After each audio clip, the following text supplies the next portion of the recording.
ఆంధ్రప్రదేశ్ తెలంగాణ రాష్ట్రాల్లో టెట్ డిఎస్సికి సన్నద్ధమవుతున్నటువంటి ప్రియమిత్రులందరూ కూడా నా హృదయపూర్వక నమస్కారాలు. నేను మీ డాక్టర్ జేఎస్పీ రాయుడు. ప్రేమైన మిత్రులారా, మనం గత క్లాసెస్లో చాప్టర్ వైజ్ టెస్ట్ సిరీస్ని మనం ప్రారంభించడం జరిగింది. మరి గత క్లాస్లో మనం చాప్టర్ 2కి సంబంధించినటువంటి బిట్స్ని, ఇంపార్టెంట్ బిట్స్ని మనం అనాలిసిస్ చేస్తే దానికి మంచి రెస్పాన్స్ కూడా రావడం జరిగింది.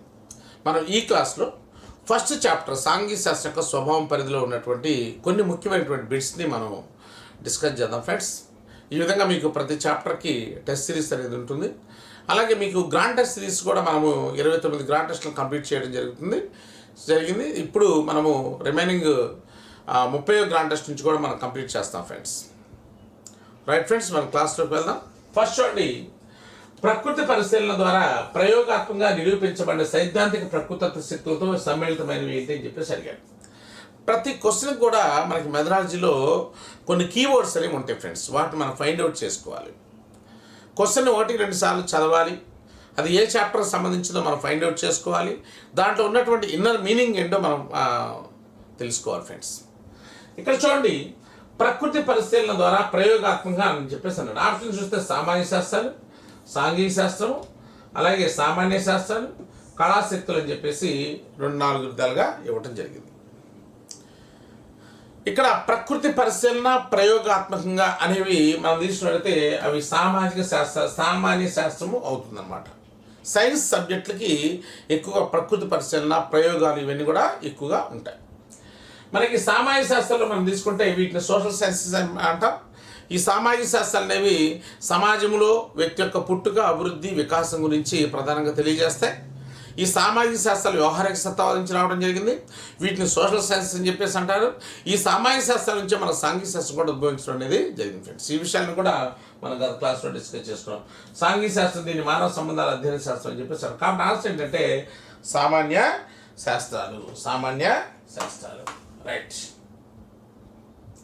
రెండో క్వశ్చన్ చూడండి, విద్యార్థుల్లో వ్యవసాయము, పరిశ్రమలు, గనులు, రాజ్యాంగము, పరిరక్షణ, న్యాయ వ్యవస్థ, ప్రభుత్వ రంగ సంస్థలు మొదలైన అంశాలను ప్రయోగాత్మకంగా నిరూపించి బోధించడానికి ఏమి నిరూపించి బోధించాలి? వ్యవసాయము, పరిశ్రమలు, గనులు, రాజ్యాంగము, పరిరక్షణ, న్యాయ వ్యవస్థ ఇలాంటి అన్నింటినీ కూడా విద్యార్థులకి ప్రయోగాత్మకంగా నిరూపించి బోధించడానికి సంబంధించినటువంటి శాస్త్రము సాంఘిక శాస్త్రము. ఇక్కడ చూడండి, సామాన్య శాస్త్రాలు, భాషా శాస్త్రాలు, సాంఘిక శాస్త్రాలు, భౌతిక. సో సాంఘిక శాస్త్రము అనేది బోధనకు సంబంధించిన శాస్త్రము. సాంఘిక శాస్త్రం అనేది ఆచరణకు సంబంధించిన శాస్త్రము. సాంఘిక శాస్త్రం అనేది విద్యార్థుల్లో ప్రయోగాత్మక భావన కలిగిస్తుంది. సాంఘిక శాస్త్రం అనేది విద్యార్థిని ఉత్తమ పౌరుడిగా తయారు చేయడానికి సంబంధించింది. సాంఘిక శాస్త్రం అనేది మొదట అమెరికాలో ఉద్భవించింది. సాంఘిక శాస్త్రం అనేది భారతదేశంలో 1952-53 సెకండరీ విద్యా కమిషన్ సిఫార్సులు బేస్ చేసుకొని భారతదేశంలో రావడం జరిగింది. ఇవన్నీ కూడా మనం తీసుకుంటే అనేక రకాల బిట్స్ అనమాట.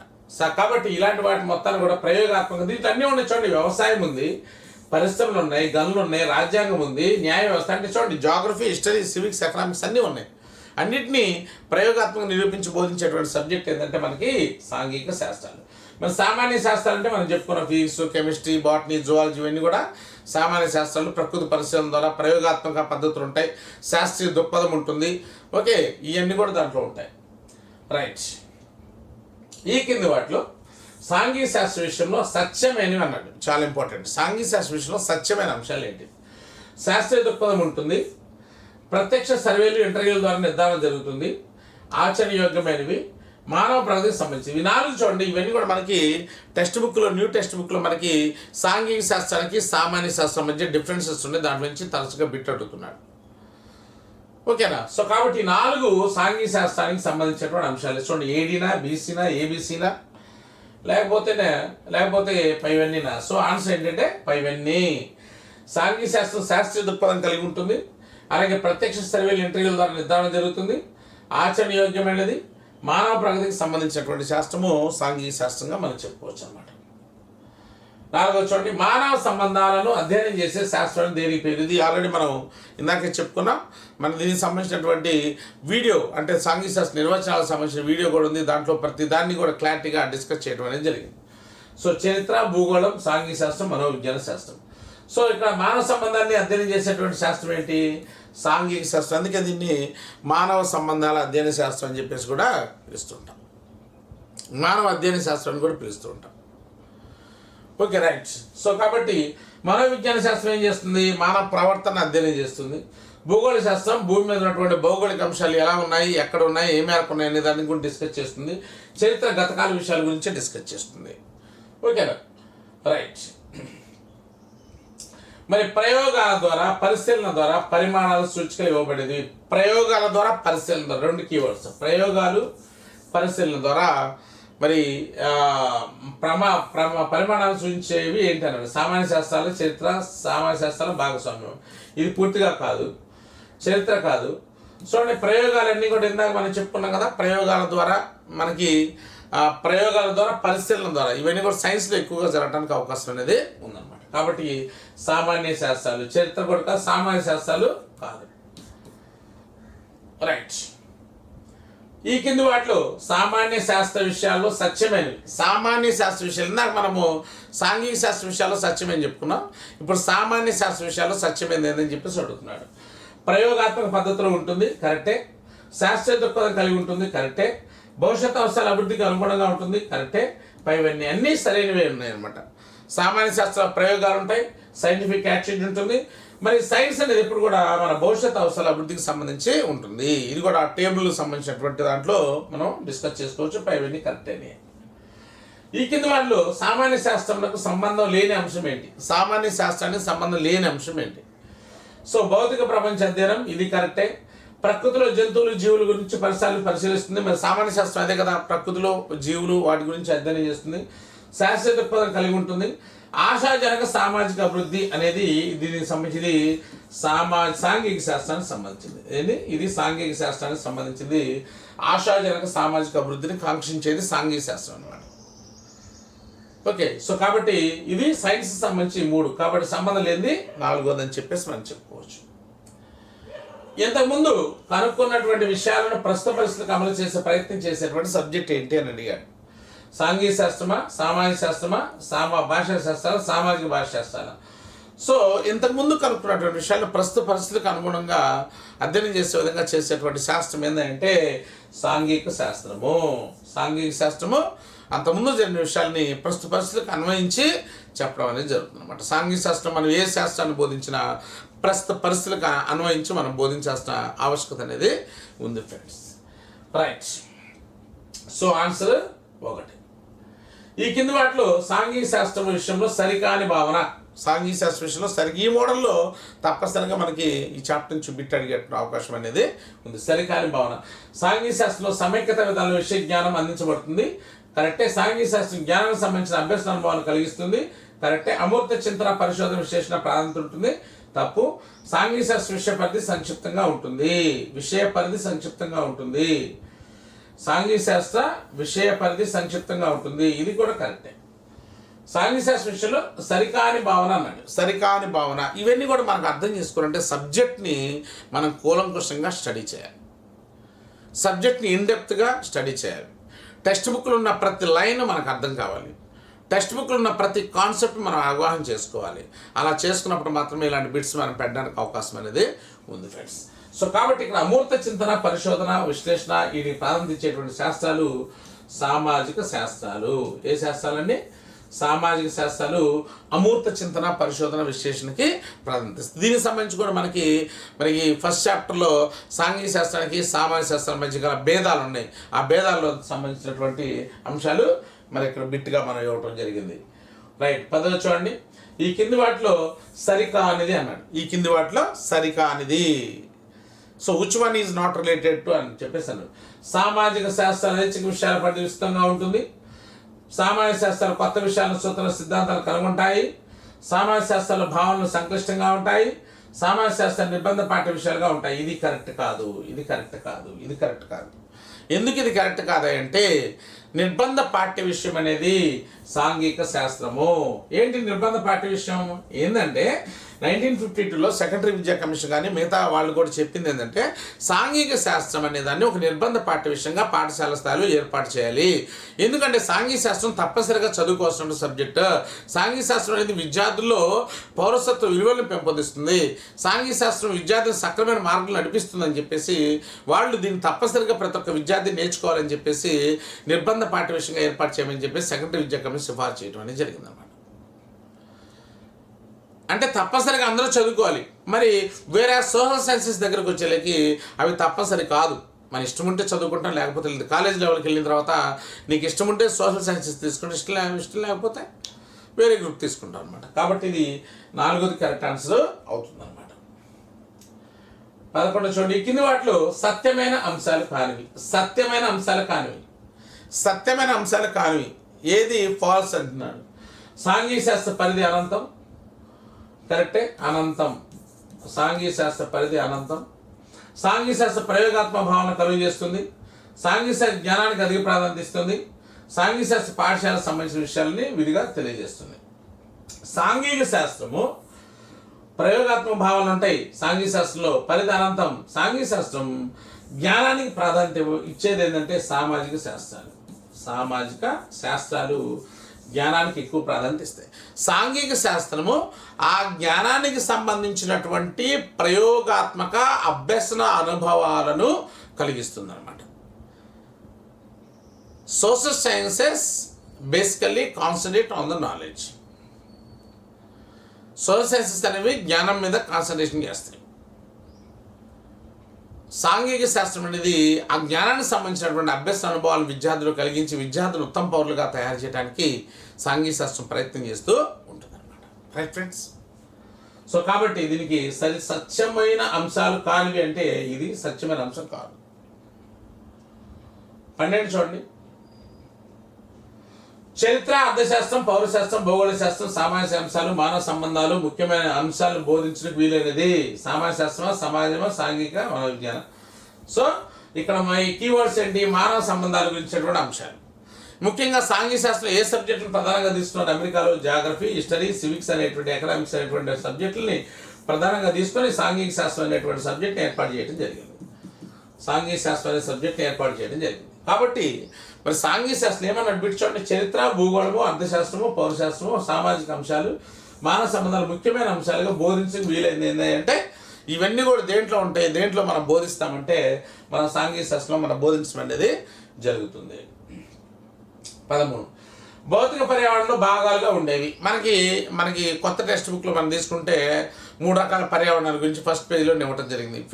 ఫిజికల్ ఎన్విరాన్మెంట్ అని చెప్పేసి, ఓకేనా, భౌతిక పర్యావరణము, అలాగే జైవిక పర్యావరణము, అలాగే సాంఘిక పర్యావరణం అని చెప్పేసి మనం చెప్తాం. అంటే ఇక్కడ ఏంటి పర్యావరణం అంటే ఈ కాన్సెప్ట్ మనం తీసుకుంటే భగవంతుడు ఏర్పాటు చేసినప్పుడు ఇది భౌతిక పర్యావరణం, ఇది సహజ పర్యావరణం అంట. ఇది సహజ పర్యావరణం. ఇది ద న్యాచురల్ ఎన్విరాన్మెంట్. ఇది న్యాచురల్ ఎన్విరాన్మెంట్ అంట. సహజ పర్యావరణ భగవంతుడు మనకి ఏర్పాటు చేసినప్పుడు మనకి ఏదైతే ప్రకృతి ఏదైతే మత గ్రంథాల ప్రకారం మనం చెప్పుకుంటామో ఇదంతా కూడా సహజ పర్యావరణం. అయితే ఈ సహజ పర్యావరణాన్ని మనం నిశ్చితంగా పరిశీలించి చేసినప్పుడు దీంట్లో 2 రకాల పర్యావరణాలు బహిర్గతమైనవి. ఏంటి అంటే ఒకటోది భౌతిక పర్యావరణం, రెండోది జైవిక. 2 రకాల పర్యావరణాలు ఉన్నాయన్నమాట. దీంట్లో ఇంటెన్సివ్గా చూసినప్పుడు ఏంటి, దీంట్లో కొన్నేమో జీవంతో ఉన్నవి, కొన్నేమో నిర్జీవమైన అంశాలు ఉన్నాయన్నమాట. జీవంతో ఉన్నదాన్ని జైవిక పర్యావరణం అన్నారు, నిర్జీవంగా ఉన్న వాటిని భౌతిక పర్యావరణం అన్నారు. అట్లా జీవమైన ఉన్నాయి, నిర్జీవమైన ఉన్నాయి ఆ సహజ పర్యావరణంలో. అలా జీవం ఉన్న వాటేమో జైవిక పర్యావరణం అన్నారు, జీవం లేని వాటేమో భౌతిక పర్యావరణం అన్నారు. అర్థం చేసుకోవాలి. ఇక్కడ భౌతిక, జైవిక ఉన్నాయి. అయితే ఈ భౌతికలో గాలి, నీరు, సూర్యరశ్మి భౌతిక కిందకు వస్తాయి. జైవికలో జంతువులు, జీవులు, సూక్ష్మజీవులు ఇవన్నీ కూడా మనకి చెట్లు, అడవులు ఇవన్నీ కూడా జైవిక పర్యావరణంలోకి వస్తాయి. అయితే ఈ పర్యావరణం, ఈ యొక్క జైవిక పర్యావరణం ఇలాగ అభివృద్ధి చెందుతూ దీంట్లో మానవుడు కూడా ఉన్నాడు. ఈ మానవుడు ఏం చేస్తాడంటే దీంట్లో నుంచి బయటకు వచ్చేసి వీడు సపరేట్గా ఒక కుటుంబ వ్యవస్థని ఇలాంటి వాడిని ఏర్పాటు చేసుకొని వీడు ఒక పర్యావరణాన్ని ఏర్పాటు చేస్తుంది. దీన్నే సాంఘిక పర్యావరణం అంటారు. సాంఘిక మరి ఈ సాంఘిక పర్యావరణాన్ని ఏర్పాటు చేసుకుంది ఎవరంటే మానవుడే ఈ సాంఘిక పర్యావరణాన్ని ఏర్పాటు చేసుకోవడం అనేది జరిగింది.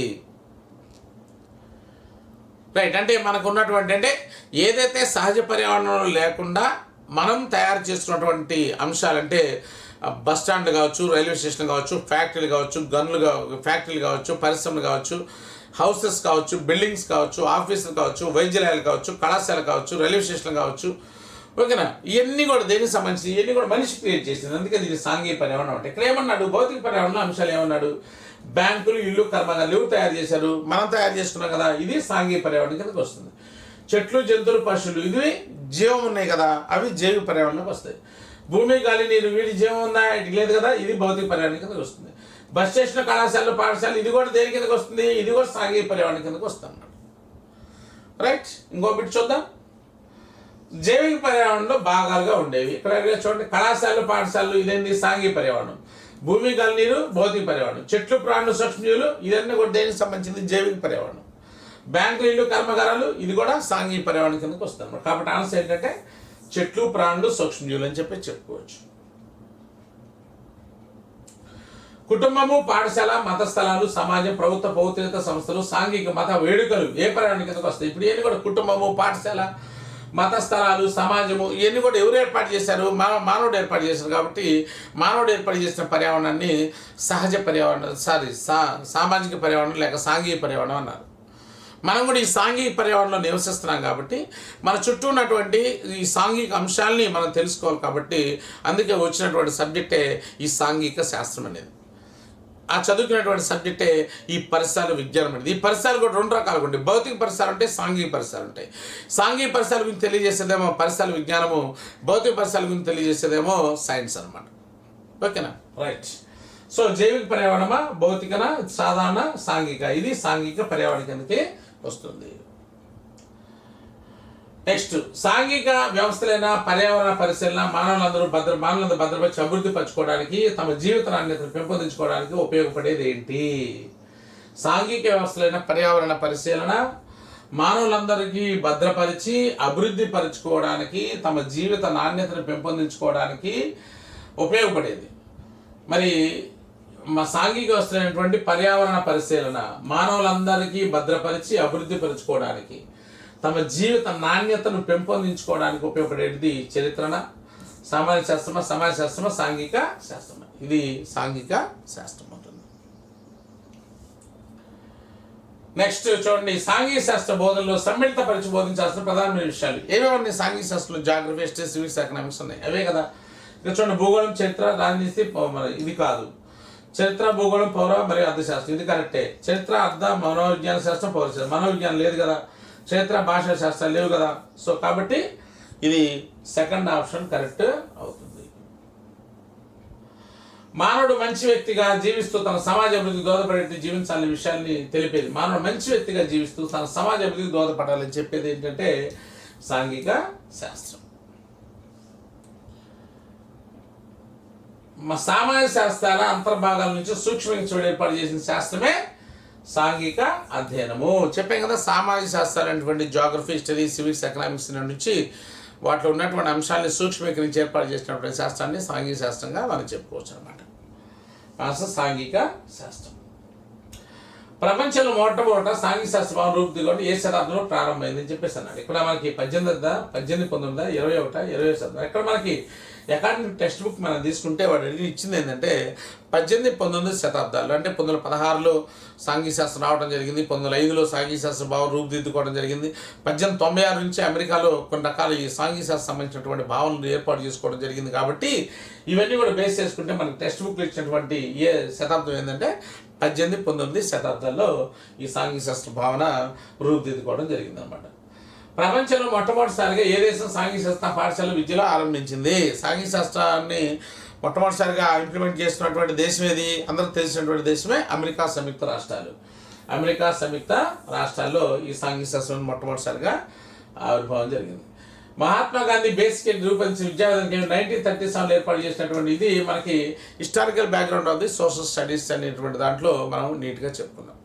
మనకి డిఎస్సి పాయింట్ ఆఫ్ వ్యూలో మనకి ప్రధానమైనటువంటి ఇంపార్టెంట్ ఆస్పెక్ట్స్ ఏంటంటే జాగ్రఫీ అనేది చాలా కష్టం.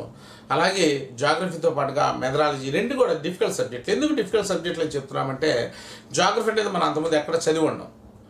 డిగ్రీలో కావచ్చు, మన ఇంటర్మీడియట్లో కావచ్చు, అక్కడ కూడా చదివి ఉండదు జాగ్రఫీ అనేది. అది కొత్త సబ్జెక్ట్. కేవలం బీఎడ్లోనే మనం చదివి ఉంటాం. బీఎడ్ ఎంట్రన్స్లో చదివి ఉంటాం ఒకప్పుడు. ఇప్పుడైతే బీఎడ్ ఎంట్రన్స్ కూడా మరి తక్కువ మంది రాస్తున్నారు కాబట్టి అది సరిగ్గా చదివేటువంటి పరిస్థితి కూడా లేదు. అలాగే మెథడాలజీ కూడా మనం ఎక్కడ చదివి ఉంటాం, కొత్త సబ్జెక్ట్ కేవలం బీఎడ్లో చదివి ఉంటాం. సో జాగ్రఫీ అండ్ మెథడాలజీ ఇవి బోత్ ఆర్ మెథడాలజీ, ఇవి చాలా ఇంపార్టెంట్ కాన్సెప్ట్స్ అనమాట, జాగ్రఫీ అండ్ మెథడాలజీ. మరి జాగ్రఫీకి సంబంధించి మీకు మరి వెంకట సార్ ఆన్లైన్ క్లాసెస్లో వెంకట సార్ చాలా చక్కగా ఈ యొక్క జాగ్రఫీ క్లాసెస్ మీకు అందిస్తున్నాడు, వాటిని సద్వినియోగపరచుకోండి. అలాగే మన మెథడాలజీకి సంబంధించి మనం డాక్టర్ జేఎస్పీ ఎడ్యుకేషన్ ఛానల్లో మీకు ఎప్పుడప్పుడు అప్డేట్ క్లాసెస్ అనేవి మీకు ఎక్కడి నుంచి ప్రతిరోజు కూడా ఇవ్వడం అనేది జరుగుతుంది ఫ్రెండ్స్. అలాగే మన ఆచార్య ఎస్ఎస్ మెథడ్స్ అనేటువంటి యాప్లో దీనికి సంబంధించినటువంటి క్లాసెస్ కూడా మనకి అందుబాటులో ఉన్నాయి. వాటిని కూడా మీరు ఉపయోగించుకోవడానికి అవకాశం అనేది ఉంటుంది. రైట్ ఫ్రెండ్స్, మరి దీంట్లో 1937 బేసిక్ ఎడ్యుకేషన్ అనేది వచ్చింది. మరి దీంట్లో బేసిక్ ఎడ్యుకేషన్ మహాత్మ రూపించిన విద్యా విధానానికి ఏమైనా పేరు? బేసిక్ ఎడ్యుకేషన్ అని పేరు. ఉత్పత్తి ఆధారిత విద్య అని పేరు. ఓకే, నయీ తలీం విద్యా విధానం రాయలేదు, నయీ తలీం విద్యా విధానం అని పేరు. సో పైవన్నీ, సో ఆన్సర్ ఏంటంటే పైవన్నీ. ఇవన్నీ కూడా మనం హిస్టారికల్ బ్యాక్గ్రౌండ్ ఆఫ్ సోషల్ స్టడీస్లో డిస్కస్ చేశాం. సాంఘిక శాస్త్రం మన దేశ విద్యా ప్రయాణంలో స్థానం పొందడానికి కృషి చేసిన వారు. ఇది ప్రతిసారి ఎన్నో సందర్భాల్లో 2008 డిఎస్లో కూడా అడిగాడు, అనేక సందర్భాల్లో అడుగుతున్నాడు. మన ఏపీలో జరిగినటువంటి టెట్ ఎగ్జామినేషన్లో కూడా ఆడటం జరిగింది. సో మాధ్యమిక విద్యా కమిషన్ 1952-53లో వీళ్ళు సిఫార్సులు బేస్ చేసుకొని సాంఘిక శాస్త్రం అనేది రావడం జరిగింది. అలాగే కొట్టార కమిషన్ సాంఘిక శాస్త్రం పరీక్ష విషయంగా మార్చాలని చెప్పింది. అలాగే హంటర్ కమిషన్ ఇవన్నీ కూడా మన perspective education, Radhakrishna commission university స్థాయి ఎడ్యుకేషన్ సంబంధించినటువంటి కమిషన్ అనమాట.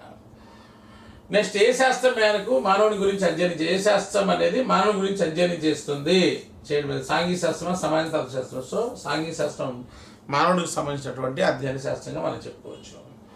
విద్యార్థులు తమ దైనందిన సమస్యలను పరిష్కరించుకోవడానికి అవసరమైన సామర్థ్యము, తెలివితేటలు అభివృద్ధి పరుస్తూ వీళ్ళు ప్రస్తుత ప్రయాసం ప్రభుత్వ విధానానికి అనువైన లక్షణాలను పెంపొందించే శాస్త్రం ఏదని చెప్పేసి అడిగాడు. విద్యార్థుల్లో తమ దైనందిన సమస్యలను పరిష్కరించుకోవడానికి, అంటే సాంఘిక శాస్త్రం అనేది ఏంటంటే విద్యార్థులు తమ నిజ జీవితంలో ఎదుర్కొనే సమస్యల పరిష్కార మార్గాలను సూచించేది సాంఘిక శాస్త్రం. ఇదే బిట్ని ఇక్కడ ఇవ్వడం జరిగింది. కాబట్టి విద్యార్థులు తమ దైనందిన జీవితంలో ఎదుర్కొనేటువంటి సమస్యను పరిష్కరించుకోవడానికి దోహదపడేటువంటి శాస్త్రం ఏదని చెప్పేసి అంటే పౌరశాస్త్రం, చరిత్ర, సాంఘిక శాస్త్రం, అంత్యశాస్త్రం అంటే అది సాంఘిక శాస్త్రం అని చెప్పేసి మనం చెప్పుకోవచ్చు. భౌతిక, భౌగోళిక, ఆర్థిక, సాంఘిక పరిసరాల్లో వ్యక్తి సంబంధాన్ని వివరించేవి అన్నిట్లో. ఇదిగో చూడ, భౌతిక, భౌగోళిక, ఆర్థిక, సాంఘిక అన్నిట్లో సాంఘిక అధ్యయనాలు. సాంఘిక అధ్యయనాల్లో అన్నీ ఉంటాయి అన్నమాట. ఈ కింద వాటిలో పరిధిని సూచించే అంశాలు. ఇది 2018 డిఎస్సిలో కూడా తెలంగాణ ఆడటం జరిగింది. సమగ్రత, విశాలం, అవధి, విస్తృతం, ఇవన్నీ కూడా పరిధి అంటే సాంఘిక శాస్త్రం ఎంత మేరకు విస్తరించింది. ఆ పరిధి అనే దాన్ని ఎన్ని పదాలకు చెప్పొచ్చు అంటే కాంప్రహెన్సివ్నెస్ అంటాం ఇంగ్లీష్లో, సమగ్రత అని చెప్పేసి అంటాం, విశాలము, ఓకే, అవధి, ఓకే, కొత్తదనం కూడా వస్తుంది. కొత్తదనం ఇది కూడా వస్తుంది అన్నమాట. కొత్తదనం అనేది కూడా ఒక పదం కిందకు రావడానికి అవకాశం ఉంది. ఎందుకంటే సాంఘిక శాస్త్రంలో ప్రతిరోజు జరిగేటువంటి విషయాన్ని కూడా, కొత్త విషయాన్ని కూడా సాంఘిక శాస్త్రంలో చేరుతాయి. కాబట్టి సాంఘిక శాస్త్రం యొక్క పరిధి చాలా విస్తృతమైందని చెప్పేసి విద్యావేత్తలు చెప్పారు అన్నమాట. విద్యార్థులు సాంఘిక శాస్త్ర సముపార్జన కుటుంబంతో ప్రారంభ విసర్జనాంశాలను సూచిస్తుందని చెప్పింది. ఇది ఒక కొటేషన్ అనమాట. ఇది చెప్పింది ఎవరంటే కొట్టాలి కమిషన్. మరి సెకండరీ విద్యా కమిషన్ గురించి ఏం చెప్పుకోవచ్చు మనం? సాంఘిక శాస్త్రంలో జాగ్రఫీ, హిస్టరీ, సివిక్స్, ఎకనామిక్స్ అన్ని కలిపి బోధించాలని చెప్పడం జరిగింది. మాధ్యమిక విద్యా కమిషన్ అంటే సెకండరీ విద్యా కమిషన్నే, ఓకేనా? సో దీనికి ఆన్సర్ ఏంటంటే కొట్టాలి కమిషన్. కుటుంబము, గ్రామము, సాంఘిక శాస్త్ర పరిధికి సంబంధించిన అంశాలు వచ్చింది. ఫస్ట్ కుటుంబంతో ప్రారంభమవుతుంది. కుటుంబం తర్వాత మనకి ఇరుగు పొరుగు, తర్వాత గ్రామం తర్వాత తాలూకా తర్వాత జిల్లా తర్వాత రాష్ట్రం తర్వాత ఒక దేశం. ఈ విధంగా మనకి సాంఘిక శాస్త్ర పరిధిలో 7 అంశాలు అనేవి ప్రధానంగా ఉంటాయి. కాబట్టి కుటుంబము తర్వాత ఇరుగు పొరుగు తాలూకా గ్రామం ఇరుగు పొరుగు తాలూకా జిల్లానా, ఇరుగు పొరుగు తాలూకా జిల్లా గ్రామమా, ఇరుగు పొరుగు గ్రామం తాలూకా జిల్లా. ఇవన్నీ వరుసగా ఉన్నాయి చూడండి, 4ది వరుసగా ఉన్నాయి. కాబట్టి ఇది ఆన్సర్ అవుతుంది. ఏ శాస్త్రం యొక్క పరిధి ప్రపంచం అంత విశాలం అని చెప్పేసి చెప్పారు నికోలస్ రైట్ అనే విద్యావేత్త చెప్పారంటే సాంఘిక శాస్త్రం యొక్క పరిధి. ఇవన్నీ కూడా ఫస్ట్ చాప్టర్లో ఆ చాప్టర్ని నీట్గా విని డెప్త్గా మనం అర్థం చేసుకుంటే ఈ చాప్టర్లు ఈజీగా ఈ బిట్స్ అన్ని కూడా పెట్టచ్చు అనమాట. సమాజాన్ని సరైన మార్గం నడిపించడానికి మన ఆచార సాంప్రదాయాలను సంస్కృతి ముందు తరాల వారికి అందించడానికి అత్యంత ప్రయోజనకరంగా ఉండేటువంటి శాస్త్రం ఏదంటే ఏంటి శాస్త్రం అంటే అది కూడా సాంఘిక శాస్త్రం.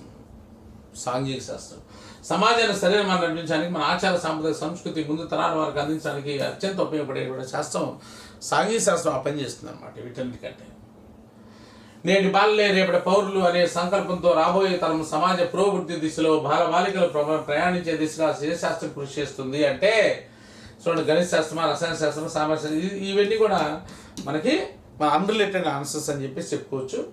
ఓకే, దానికి సంబంధించిన ఆన్సర్ ఏంటంటే సాంఘిక శాస్త్రం అని చెప్పి చెప్పుకోవచ్చు.